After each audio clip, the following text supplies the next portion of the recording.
Good afternoon and good evening. My name is Jason Flame, host of the Master Motivation Podcast, and welcome to this Monday, January 30th, 2023. We're a little bit later today to accommodate our guest on the East Coast today. And let me introduce her very quickly. Her name is Gaby Abdelgadir, who is an international best-selling author, a Jack Canfield certified success principles trainer, certified clutter clearing coach, Feng Shui practitioner. She is a motivational speaker and spokesperson for anti-discrimination and bullying. And thank you for being on the show today.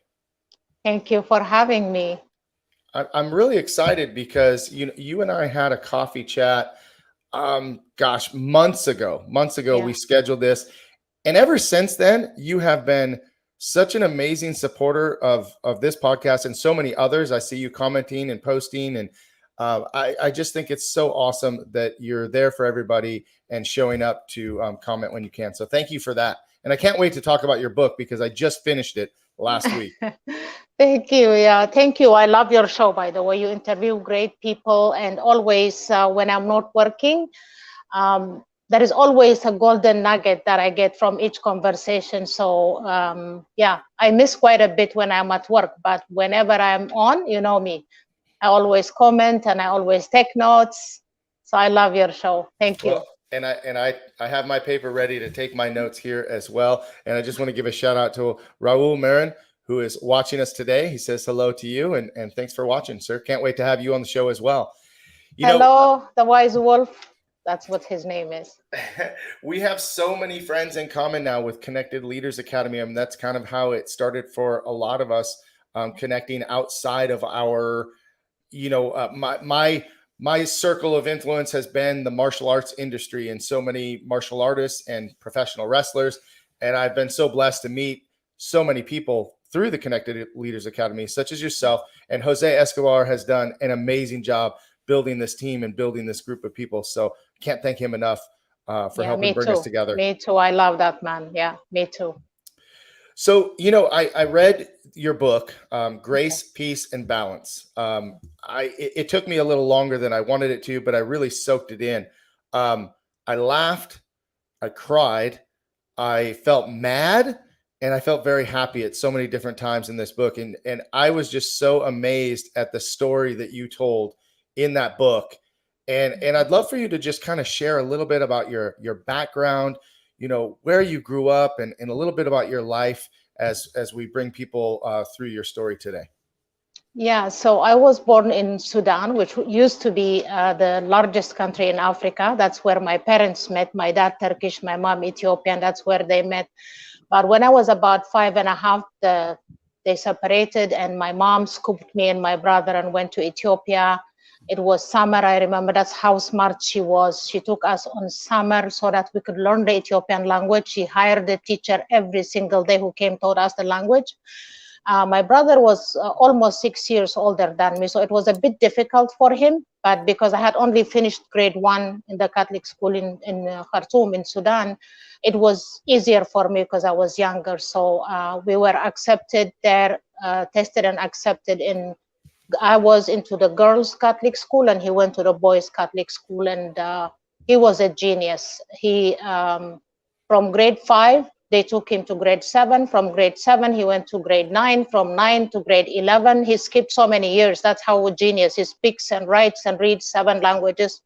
He called me stupid most of my life, most of my growing up, because for me, a 600-page would take me a week to read. For him, 2 hours, he can read it. So he always used to call me stupid. So that's my memory. But that's where I grew. And then the Civil War came when I was 14. And it's a long story. You read about it. And then at some point when my life became in danger, my mom and I had to run back to Sudan with just two clothing each. And she just had my birth certificate hidden. And it was 18 days. I think that needs a book by itself, those 18 days, because we used to hide during the day and walk at night. We hired the guy to take us to Sudan because we couldn't fly, we couldn't drive. There were 9 of us. We paid him, me and my mom, and then there were other 7 people who were with us that paid this guy to take us to the Sudanese border. So And then started life. By that time, I had forgotten the Arabic language. So I had to go to classes and I started working. And yeah, we started life from scratch. At the time, I felt sorry for my mom because from living in a villa with the nanny full time and all that, because of me, she left everything behind and we had to rent a room actually with people for some time. So because when we got back, my dad had gone bankrupt. Yeah, so he only had one store and that wasn't enough like to bring in a lot of money. He tried to help, but for me, he was a stranger by that time because I was 5.5 and then now I am 16. I never saw him in between because my mom didn't want me to. He used to visit apparently all the time, but I wasn't seeing him because I was so close to him growing up. And then she's going to go back and start crying and all that stuff. So I forgot all about that as I grew. And then he became like a stranger. I just said hi to him like a stranger when I saw him. Yeah. So that was that. Yeah. I was just to say, tell me how your life was growing up, not having that strong male father figure there, or did you have someone that replaced your dad as the father figure in your life? No, she never remarried. She was equal to 1,000 men. My mom was a tough cookie, like really tough. Everybody used to be, all she had to do is look at you, Jason, you knew where to go. And yeah, as harsh as she was in her punishment, she was my idol. I know you're going to ask me that question. I looked up to her. Although like the punishments that I got, I was a little bit of a tomboy growing up. That was not like you have to be a lady kind of thing. So I got a lot of beating in school, at home, and still I looked up to her.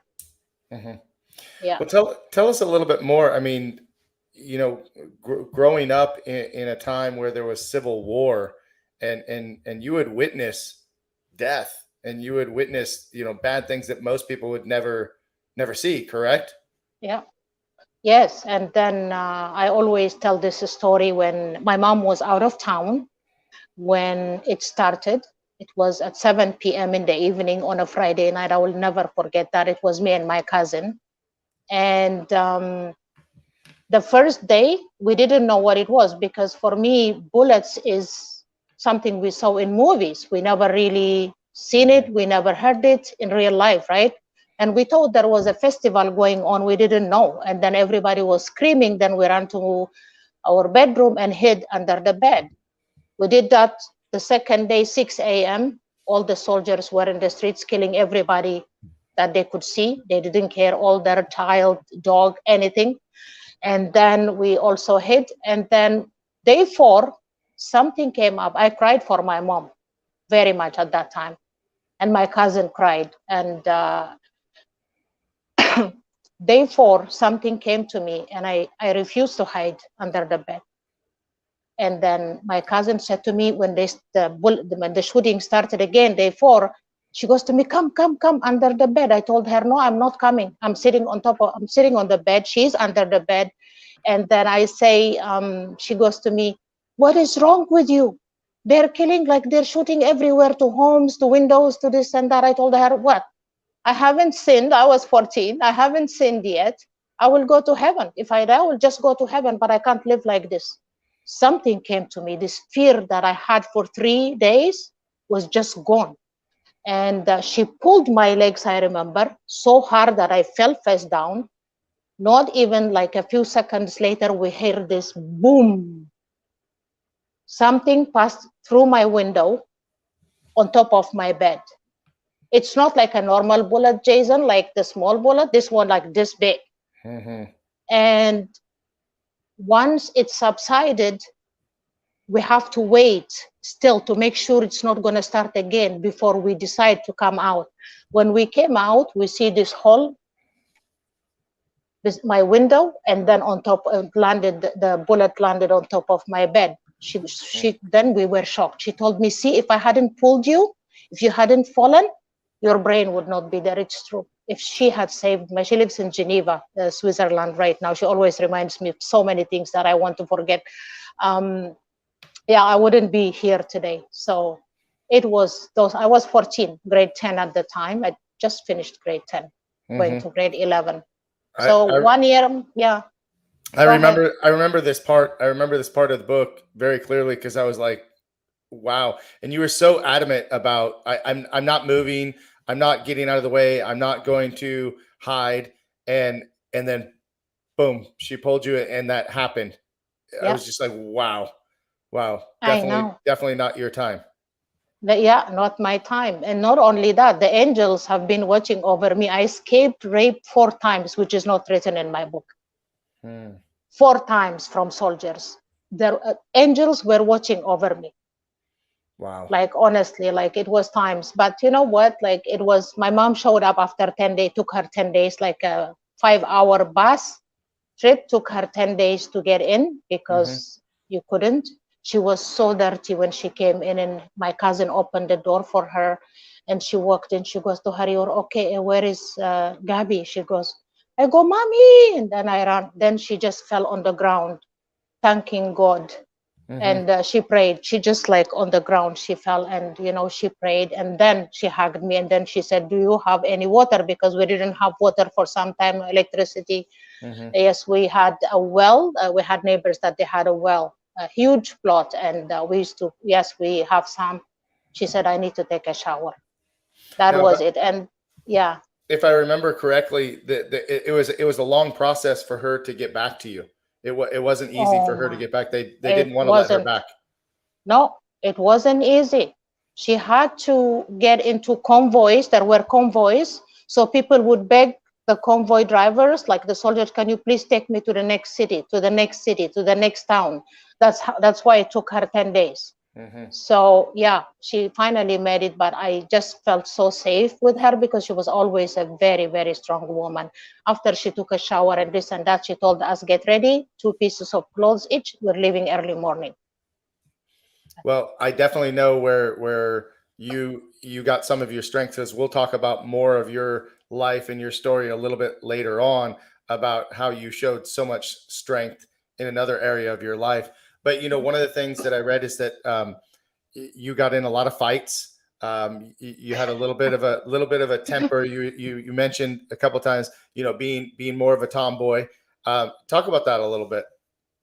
So the way we grew up is nobody comes home crying.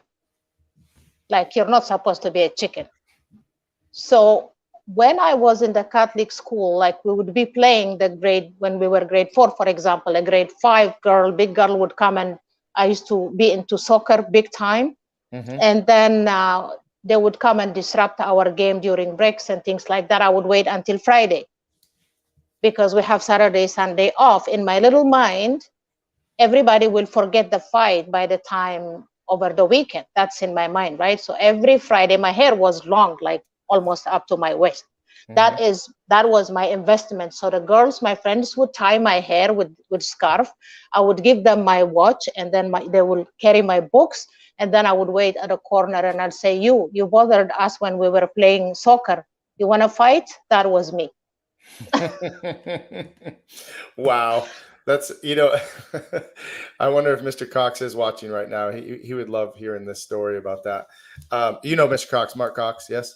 Oh my God, I love him. Yeah, he made me cry, actually. I used to be scared of tattoos and things like that, when so many people that I met in this network that have tattoos, that now I'm no longer scared of people with tattoos.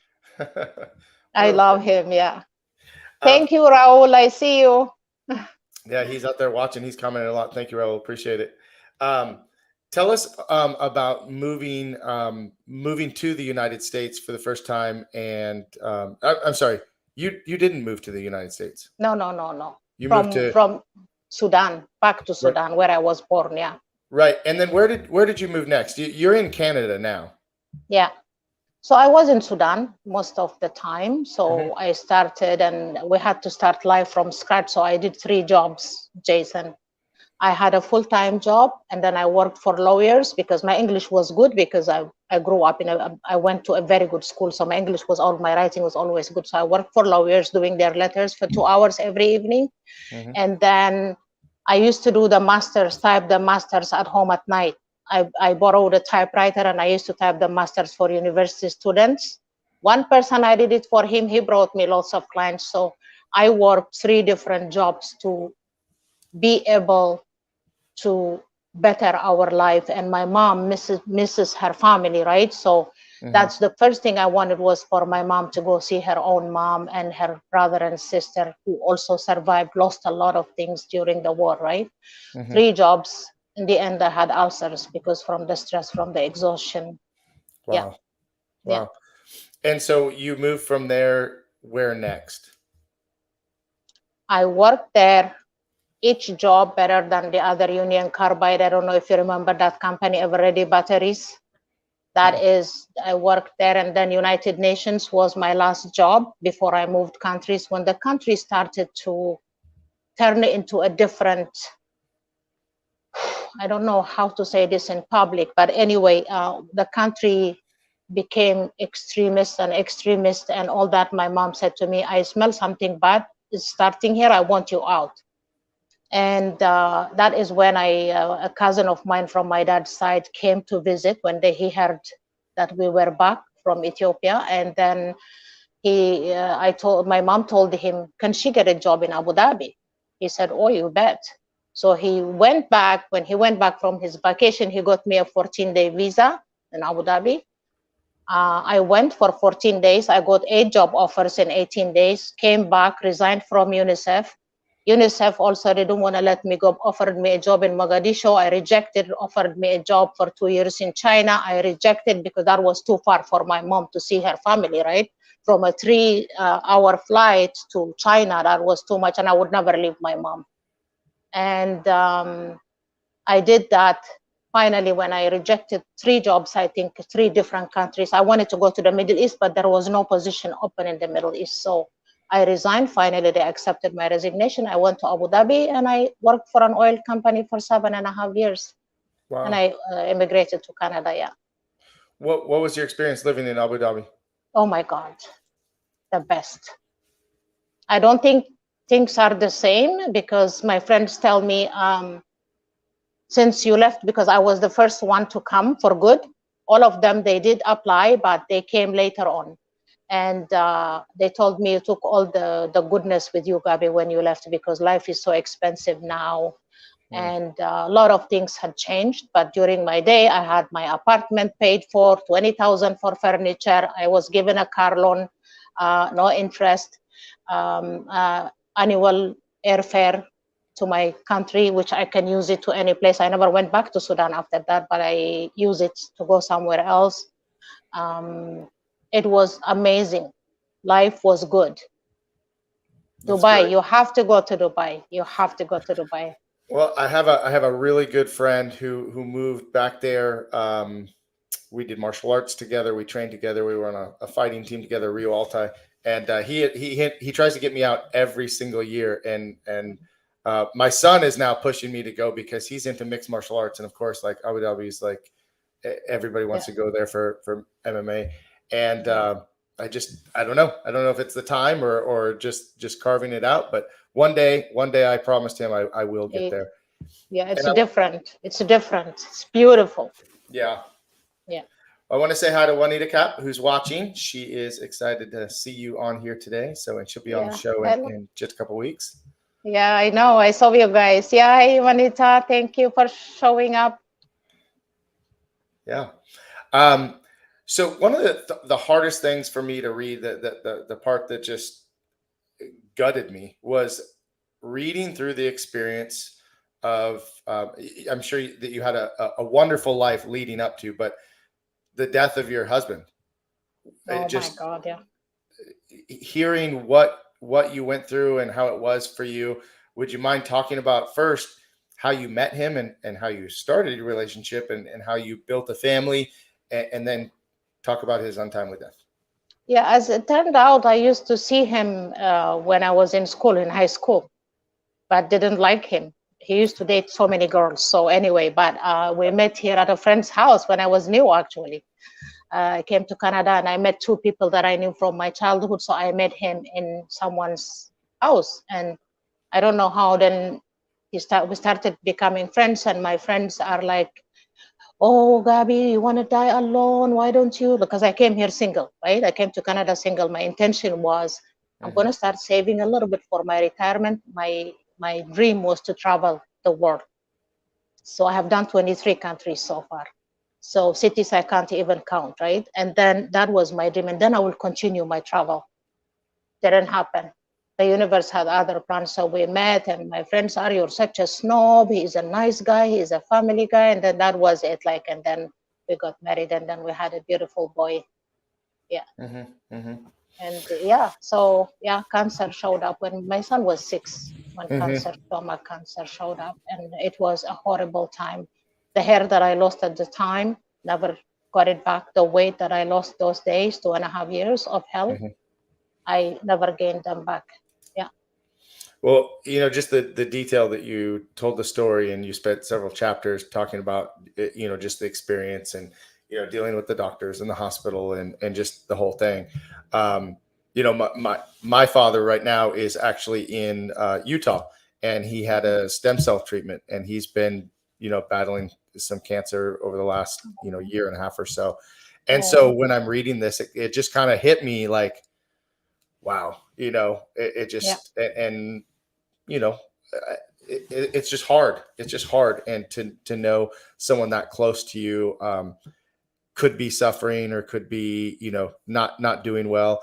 Fortunately, my dad's in great spirits. Like, every time I talk to him, he's super excited. All he's excited about is to go ride his all-terrain vehicle out in the dunes, and go riding. That's what he loves to do. That's his whole purpose, and getting out of this and getting out of the hospital and going and doing that. But, as I read it, it was just so hard. And then you have your boy, Michael, right?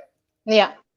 And we've talked about your son a couple of times, and just, offline discussions. And well, tell me about him a little bit, and tell the audience a little bit more about him.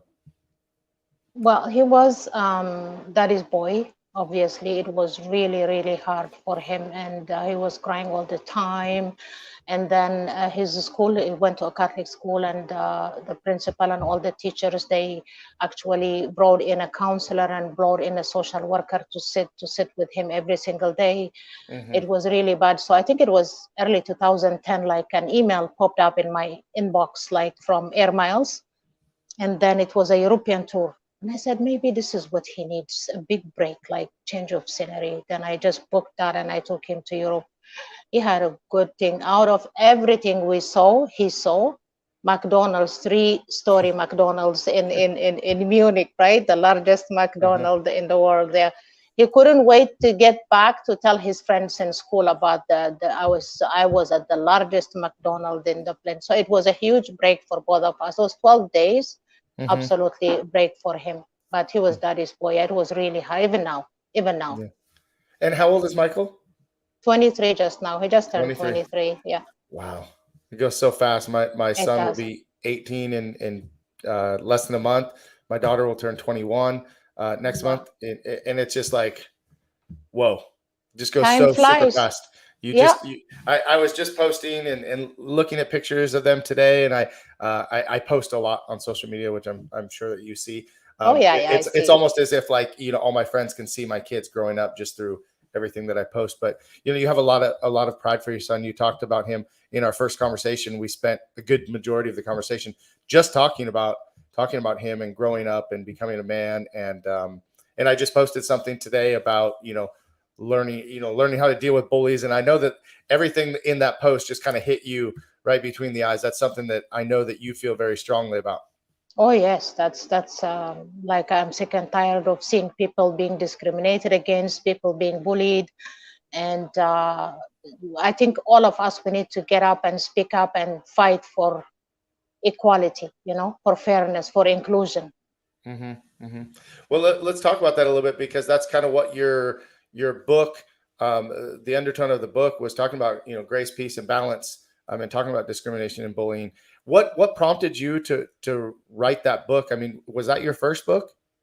Yeah, that was my first book. And my mentor, my very first mentor, Bob Proctor, wrote the foreword for me. You saw that already in the book, right?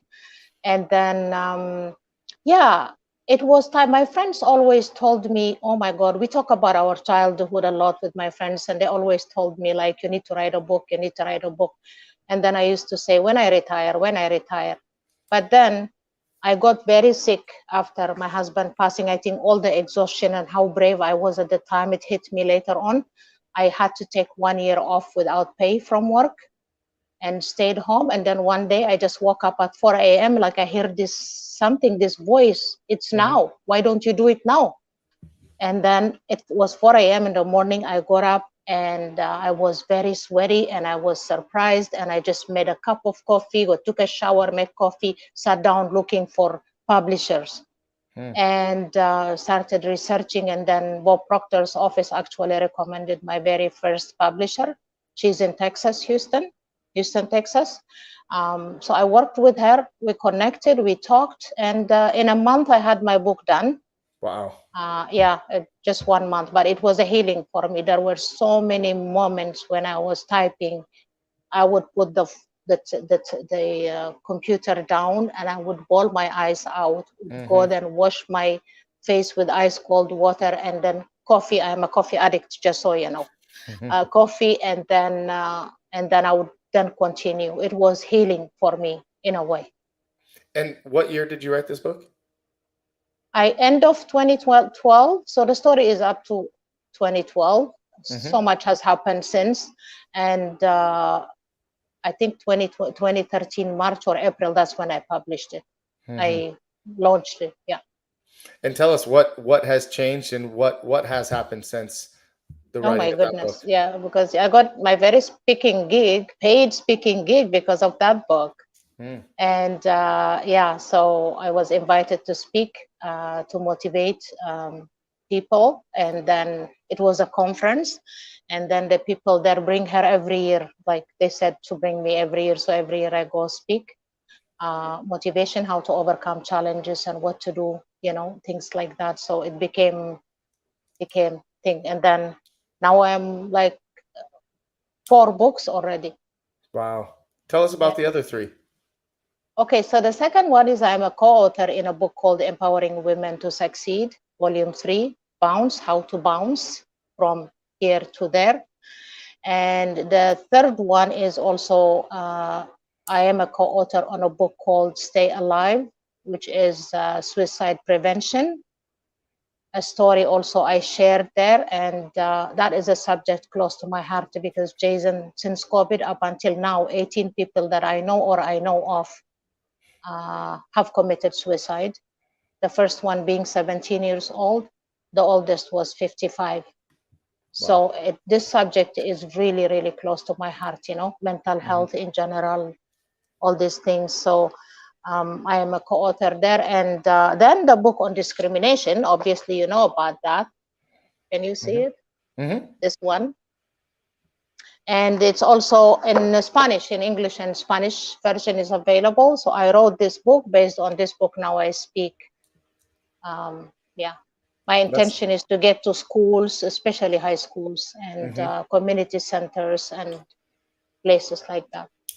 Well, I had hoped to have the copy of your book in my hand as I did this interview, but as I finished it, I posted on social media that I finished this great book and I really loved it. And one of my students' parents said, "Oh, I need to read it." And I said, saw "Well, that. I did I see can that. let you borrow it." So she's actually reading it now. So Janet Krasno, you've got my book. Make sure you read it. And bring it back. I'm starting to kind of do a new thing where, because a lot of us read a lot of books and kind of collect a lot of books. And what I'm trying to do is pass my books to people to get other people to read them. Because once I read it, it's going to be a while probably before I read it again. So I've a lot of my leadership books, I send those down to my instructors and I try to pass them on to my kids. And, I let the books sit around the house a little bit so people might show a little interest to pick one of them up and start reading it. So, so I don't have that book here today, but I am looking forward to reading the other ones as well. And so, The discrimination one. You need to read the book on discrimination, real life stories of struggles and triumphs. I've also interviewed people. mm, I've interviewed kids from grade 6 and above. So I have shared no names. I don't mention their names. And then I have interviewed people in the workplace. And there are people who actually share their stories with me, from police officer to PhD doctor, who have face discrimination and things like that. So it's not only about black and white for me. There is mhm, black on black discrimination.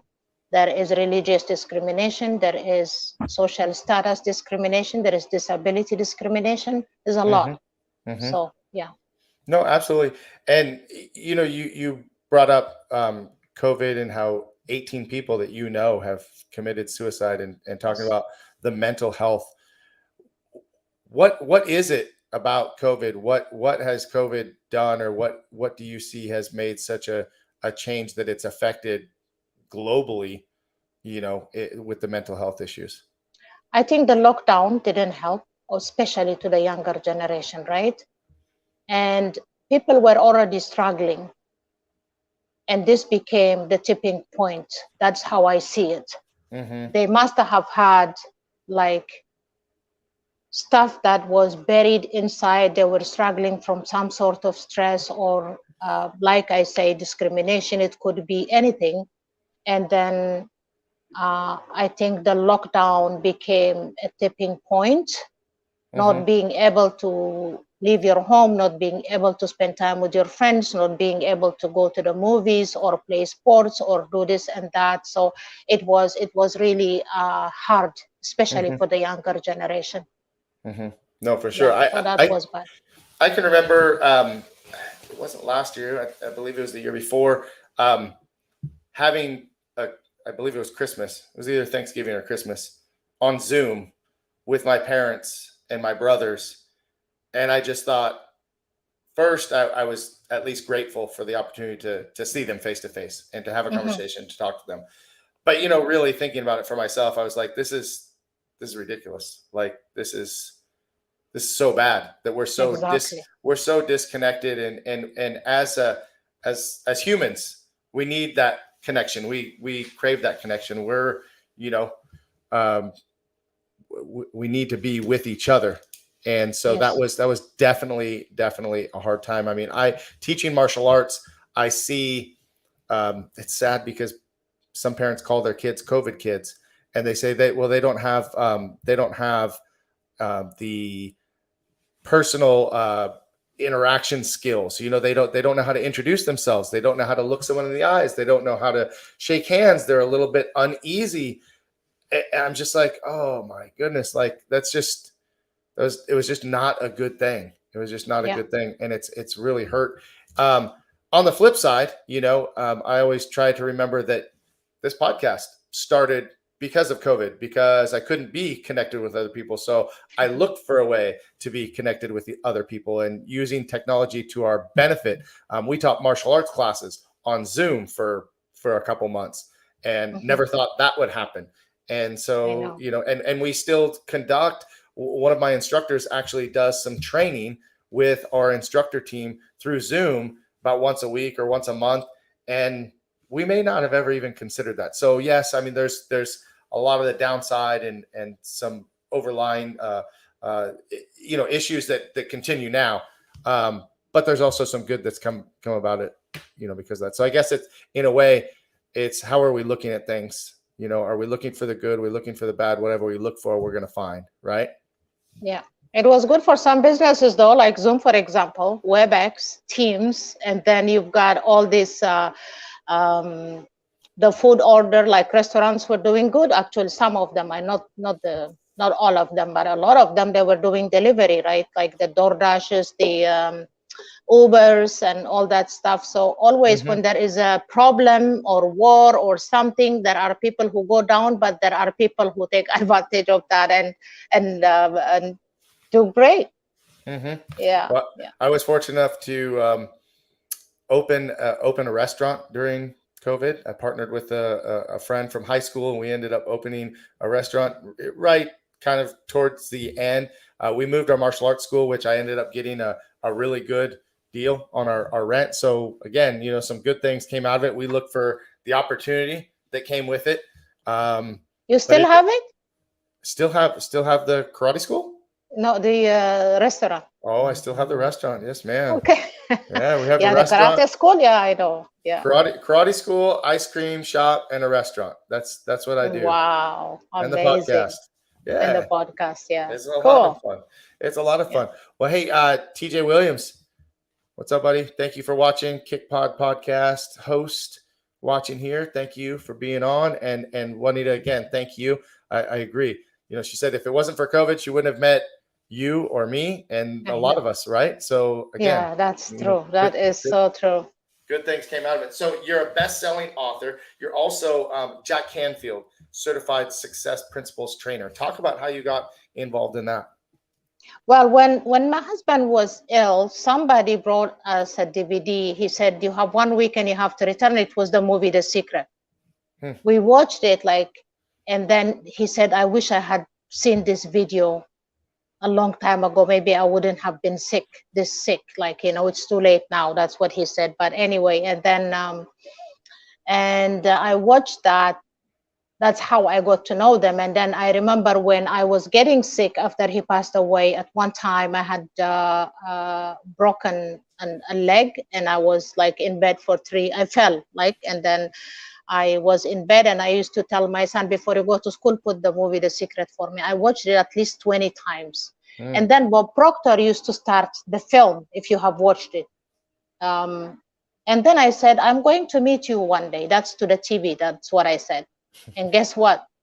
Less than a year later, I left a message in his office. He called me and we met. I was leaving to Los Angeles to stay there for a few months. Mikey was filming. And I said, okay, since I'm taking 1 year off without pay, might as well go, because his manager from Los Angeles, she said, can you please come for this season, 4 months? So we decided, why not? My brother-in-law was living there, so we went. And I told him, but I'm not going to be in Toronto, because he was Canadian, right? He's Canadian from Toronto. Bob Proctor, he just passed away last year. May he rest in peace. And then he said to me, I'm going to LA. Can I call you then when I get there? I said, absolutely. So I had a brunch with him at Marriott Hotel. This is the law of attraction, right? Because I said to the TV, I'm going to meet you in person one day. Less than a year, I had a brunch with him and we masterminded like crazy. And I attended his 13-month coaching program. Then I attended his 6-day live, the Matrix program. And I've spent a good 30 grand training with Bob Proctor. There are other courses that I took as well. Wow. Very cool. Well, like you said, the law of attraction. I mean, when you speak it out loud and you just get after it, nothing is impossible. Now, I threw this up here for just a second because Mr. Cox is watching now. I watched him on his podcast earlier. So hopefully he's still watching, because Mr. Cox, we were talking about you a minute ago, and Gabby said that you were the one that made her think that tattoos weren't as bad. And Jose as well, because Jose is full of it too. Yeah. I have a couple. I think I'm getting one more this Thursday. Yeah. Mr. Cox is still here. So there he is. He's listening. Okay. Yeah. Thank you, Mark. So we've talked a little bit about, your books, and we've talked about your family and your story, right? Let's talk about this certified clutter clearing coach, because your name on Facebook, right, is Gaby Declutter Queen. Yeah. So talk about that. Okay, so because I was hacked really bad, I lost a business page because of hackers. I lost 5,000 friends. Everything I lost because I was really badly hacked. And then I didn't have Facebook at all for about 7 weeks, because I was trying to fight it with Facebook. And then my mastermind group, they chose that name for me, because I can't put my full name anymore, because that name, the hackers got it. And so they told me, since you're a Feng Shui practitioner and you're Clutter, why don't you just create a new page, call it Gaby Declutter Queen, and we call you Queen anyways. That's what they told me. I said, okay, that's not bad actually. So that's how it came about. About me getting certified for this is, it started with Feng Shui. Feng Shui also is something in the movie The Secret. Her name is Marie Diamond. She talked about it, but I wasn't, said maybe it's good to learn about that. But after my husband passed away, I used to have nightmares that woke me up every night. And then my best friend, who is also into this, she told me, why don't you hire a Feng Shui practitioner? I said, okay. So I hired one. She came in and she went corner by corner, everything. And then she made me make changes. It's not like I'm very organized and clean, but that doesn't mean that you don't have clutter, because anything we carry in our space has energy, right? It could be good energy, it could be negative energy, it could be neutral energy. So I had stuff that I was holding on to, stuff that I shouldn't be holding on. She told me what to do, what to remove, especially like art that I had on my walls, and what to buy and where to place them according to my birth date. She had to have my birth date. And then she said she will come back in 2 weeks. So after 2 weeks, I just had one item that was very difficult to find. I said, I better find this thing like before she comes again. So I did find, and then as soon as I placed the item, the last item in the place where she told me, that was the first night I slept without waking up in a nightmare at night. Then I said, okay, maybe this is a coincidence. I tried it the second day. I slept through the night. Third day, then I became a believer. And then I just went in and I went and Googled her, found her, took her, not only her basic, I took her advanced course. As soon as I finished, it was not easy. As soon as I finished that, I don't know if you've ever heard of Hay House Radio. No? Okay, Hay House Radio is something I used to follow a lot. And a lady I used to follow a lot there, she's written about 20 books. She's a very spiritual woman. She also loves Feng Shui, but what she teaches is a spiritual way of clutter clearing. It's not about spring cleaning here, that what I teach, what I have learned. And then it just pops up that same week I finished this, pops up in my inbox. And I said, the universe is telling me something here. I signed up, didn't hesitate. I signed up and I finished it. It was not easy to pass it. And I finished it and I got certified with that. Then came Jack Canfield. I used to love him and I used to follow him a lot. Then he had this certification. I bought the book first. I missed, like, I take a train to go to work. I missed like 4 stations reading the book. That's how good it was. So when he started a certification, I got into it. I signed up and the exam was very hard. So I passed at 86, which was not bad, I guess. And I got certified. So I combined, and that became very helpful when I speak or when I teach. It's very handy. Yeah. It's funny. My brother was in from Idaho, and his family came over, and somehow we got talking about the subject of Feng Shui. And we were talking about how everything was organized in the room and which way it should be turned and all these different things. I just thought it was interesting that this conversation comes into play after I just had this conversation, with my brother's family. We just talked about it forever. And hopefully my wife is not listening right now, because if you're talking about, holding on to things too long, we just moved just several weeks ago. And I can't tell you how many things we got rid of. An entire garage worth of stuff. And I can't tell you how good it felt after everything was gone. I was like, see, you feel a lot lighter. Yeah. I felt way light, not just like literally lighter in the head. In our new home where we live, there's so much less stuff. And it just feels, I kind of look around and I ask my wife, does it feel different, than the old house? And she's like, yeah, because there's not as much stuff, and it just it definitely does feel lighter. So, thanks for sharing all this information about that. And while everybody is still here watching live, I would love to hear any questions that you might have for Gaby, anything that you want to ask her or ask myself for that matter. And let us know so that we can answer those questions. Otherwise, we have just maybe a few more minutes left. Gaby's got another mastermind call in just a little while that she's going to get ready for. But what is next for you? Do you have plans of writing yet another book? Do you have another certification that you plan on completing? Because you've done, quite a few things. So what's next for you? Okay, my belief is never stop learning. Just today, I got my certification on mental health awareness. I did that just today. So mental health is like huge now. So I just got certification for that today. And yes, I'm going to be writing another book, definitely. So I'm working full time, as you know. I have a great job with great people, and it's a group that I believe in. It's called People and Culture, and it just resonated with me. I'm in a good place, and but it's my last job ever, and once I retire from here, my job would be teaching. I would focus on teaching. And I also would love to volunteer to help senior people. I'm very passionate about children and senior people. Anything in between? Sorry. Anything, but I don't know what it is. Like anybody 70 and above, I used to volunteer before. There are so many lonely seniors. It breaks my heart. So,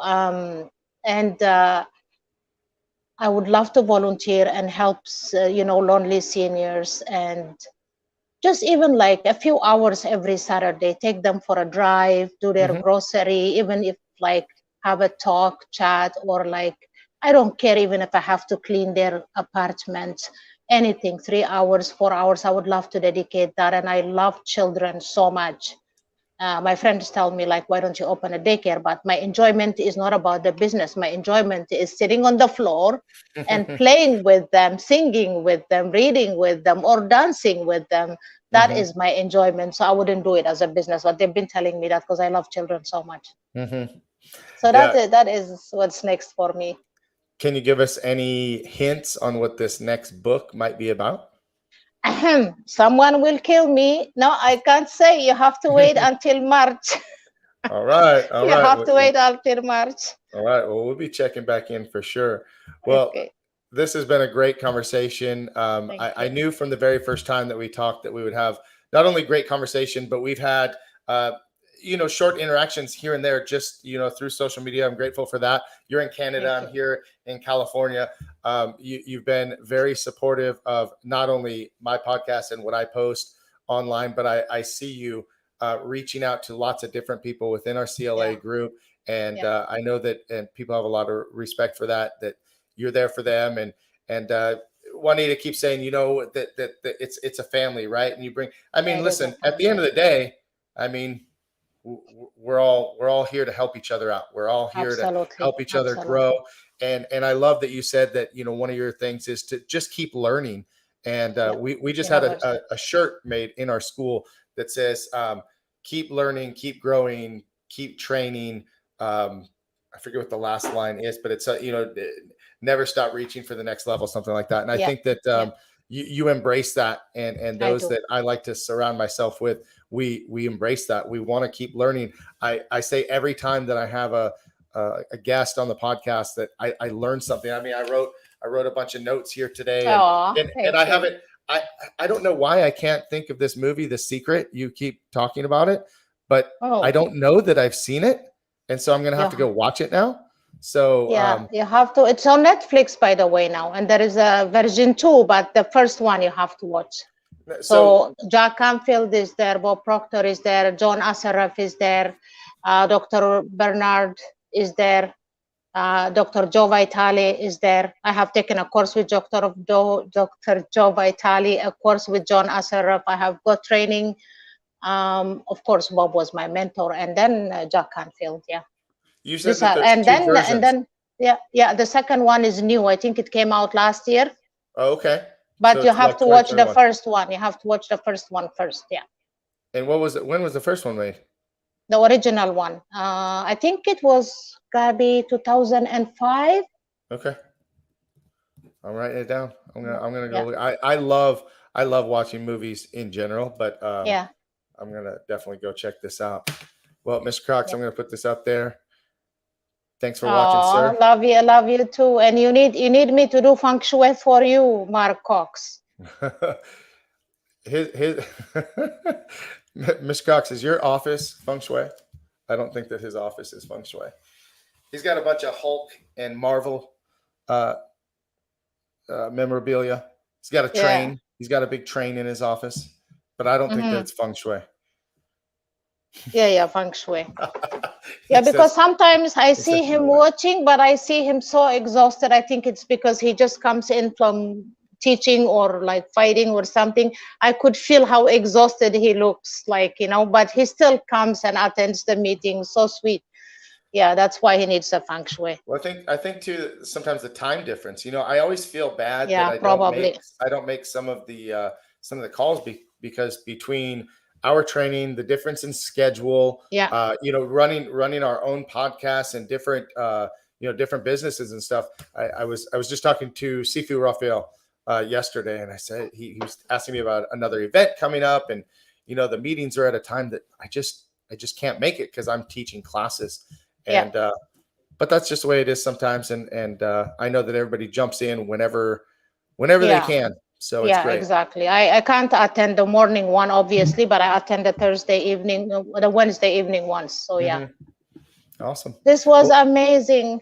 Thank you so much. Thanks for being on the show, and I look forward to talking to you more. And I'm sure that we are going to meet each other face to face. Looks like Can't wait. a lot of us in October. October, yes. The CLA Summit. So I know Mr. Cox will be there. I'm planning on being there. We'll see Juanita there. You'll be there. Raul, I'm sure, will be there. Emilio, Daniela will be there. So it'll be really nice. So I'm looking forward to it. So thanks again for being on the show. Great. You're welcome. Good luck to you on your mastermind this evening. And if you could hang out for maybe just 60 seconds, I'm going to play the video to close the show and invite everybody to watch again on Wednesday for my next guest. I have Mr. Vince Valor, professional wrestler from Buffalo, New York, coming up on Wednesday. And don't forget, Tuesday, we have Tuesday Thoughts with Danny Cleary and Thursday Thoughts with Kevin Kowalczyk. And then I'm getting ready to put together one more roundtable discussion. I had a great roundtable discussion with Mark Cox. We had Rich Grogan. We had Sifu Raphael. It was great. I would love to have Gaby on one, and we'll get a couple other guests, and we'll have a nice roundtable discussion soon. Yeah. Thank All right. you. Yeah. Well, thank you guys. Make it a great day. We'll see y'all real soon. Gaby, I'll be right back in about 60 seconds. Okay. Thanks. Bye-bye, guys. Bye.